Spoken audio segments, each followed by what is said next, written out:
Hi guys, welcome to authentic Amulya. मैं हूँ आपकी फ्रेंड अमूल्या और आज मैं बात करना चाहती हूँ जो सनी देओल की नई मूवी आई है बंटवारा 1947 उसके बारे में। तो मैंने मूवी नहीं देखी है, लेकिन मैंने उसके रिव्यूज़ सुने हैं और उसका ट्रेलर देखा है। और क्या मेरी ओपिनियन है, क्या देखनी चाहिए या नहीं चाहिए, इसके बारे में बोलना चाहती हूँ। और मैं एक सेंटेंस पे पहले तो बोलूँगी, नहीं देखनी चाहिए। ये बिल्कुल भी अच्छा नहीं किया उन्होंने। मैं सीधे और स्पष्ट शब्दों में कहूँ तो जले पे नमक छिड़का है। मूवी का प्रेमिस ऐसा है कि सनी देओल और प्रीति जिंटा हस्बैंड वाइफ है। उनकी फैमिली है जो कि इंडिया से पाकिस्तान डिवीज़न के बाद माइग्रेट हुई है लाहौर। और वहाँ पे एक एक बूढ़ी लेडी है, माई है, जिनको बोलते वो शबाना आजमी, जिनका कैरेक्टर प्ले कर रही है, जो कि हिंदू है। वो उस हवेली में उनकी हवेली है बेसिकली, जिसमें जो उन्हें अलॉट हुई है सनी देओल की फैमिली को, मुस्लिम फैमिली को रहने के लिए। और वहाँ पे वो मिलते हैं तो वो उनको बचा रहे हैं। मुसलमान उन्हें मारना चाहते हैं तो वो कहते हैं कि हमारा मजहब ये नहीं सिखाता, ये वो सब अच्छी बातें, बहुत बढ़िया, बहुत मीठी चाशनी वाली बातें हैं। पर एक बात बताओ, अगर पाकिस्तान में सारे लोग इतने अच्छे हैं और भी लोग उनके साथ हो जाते हैं, नहीं ये सही कह रहा है, बिल्कुल ठीक बात है, अगर सब लोगों को इतना ही हिंदू माई से प्यार है तो डिवीजन क्यों हुआ? पार्टीशन करने की ज़रूरत ही नहीं थी, हम तो इकट्ठे रह ही रहे थे। और अगर आपको इस एंगल से इतना मुस्लिम भाईचारा, हिंदू मुस्लिम सब एकता और साथ साथ दिखाना है तो हिंदुस्तान में दिखाओ ना, कि एक पाकिस्तान से हिंदू फैमिली आई, इंडिया आके बसी, और पड़ोसी मुस्लिम फैमिली जो माइग्रेट नहीं हुई, जिन्होंने अपने आप को सेक्युलर थॉट्स रखते हुए इंडिया का पार्ट माना, तो वो माइग्रेट नहीं हुए और उन्होंने माइग्रेट हुई हिंदू फैमिली को बसने में मदद करी। तो वो फिर भी कुछ समझ में आता है, उसकी सेंस बनती है। पाकिस्तान जो बना ही नेशन टू नेशन थ्योरी पे है, डिवीजन ही इसीलिए हुआ था, क्योंकि आइडिया ही यही था कि मुस्लिम्स डिजर्व डिफरेंट नेशन, क्योंकि इस्लाम अलाउ नहीं करता दूसरे धर्म के साथ एडजस्ट करना, ये गलत है उनके स्क्रिप्चर के हिसाब से। तो इसीलिए दूसरा नेशन हमें चाहिए, ये प्रॉपर एक डिमांड टेबल करी गई, जिसे एड्रेस किया गया, जिसके लिए इतनी लड़ाइयाँ हुई।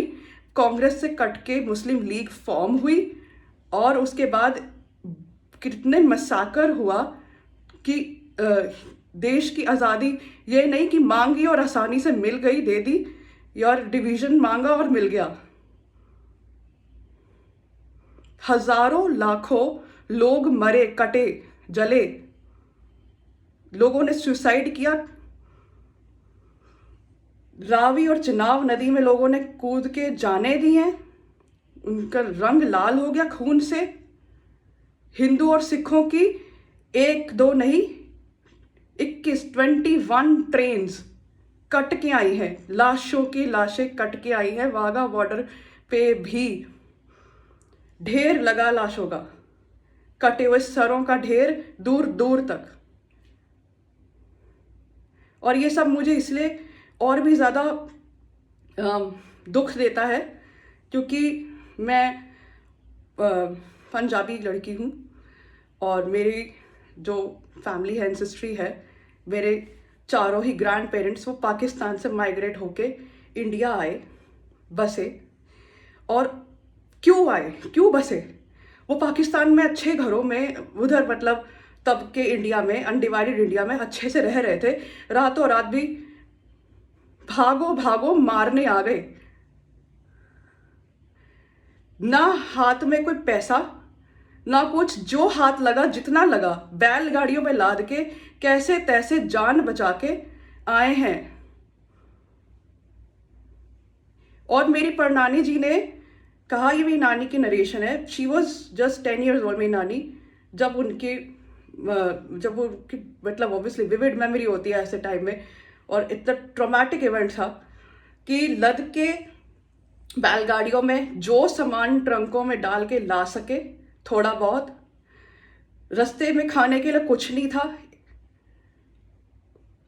गुड़ चने की बोरियां भर के चले, और तब बच्चे भी ज़्यादा होते थे, बच्चों को बैलगाड़ी पे अपना लादा और निकले।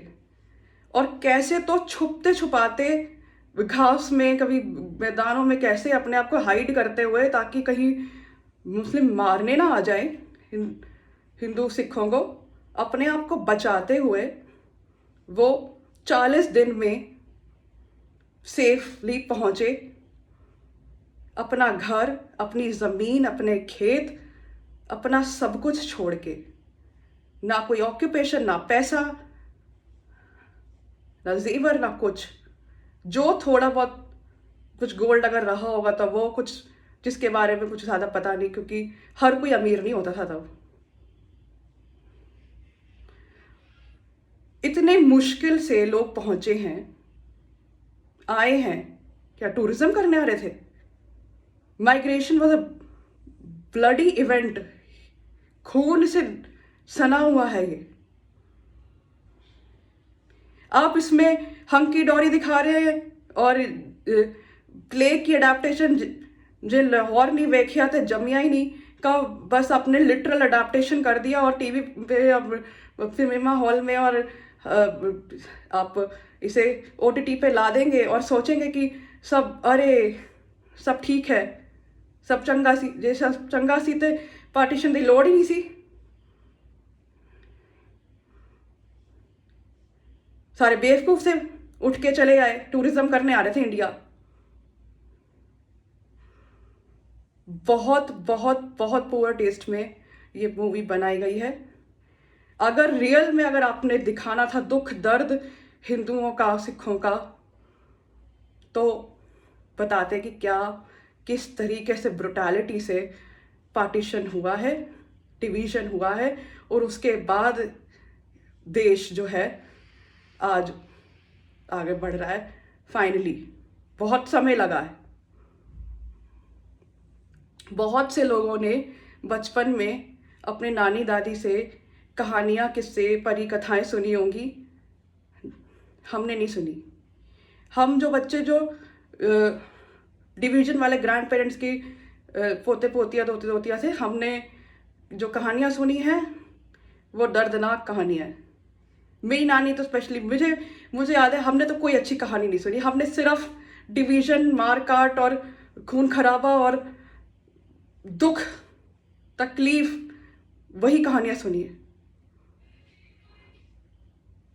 क्योंकि यंग इंप्रेशनेबल माइंड में वो ही एच हो गया, वो फियर,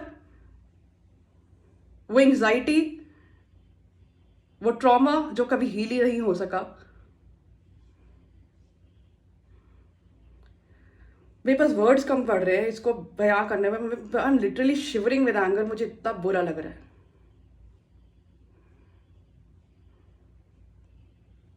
लिटरली मेकर्स को इसके लिए अपोलोजाइज करना चाहिए।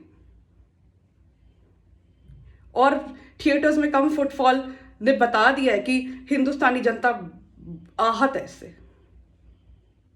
आपकी क्या ओपिनियन है? प्लीज कमेंट्स में जरूर शेयर कीजिएगा। I would love to read them and respond them. ठीक है, thank you so much for this video. जय हिंद, नमस्ते।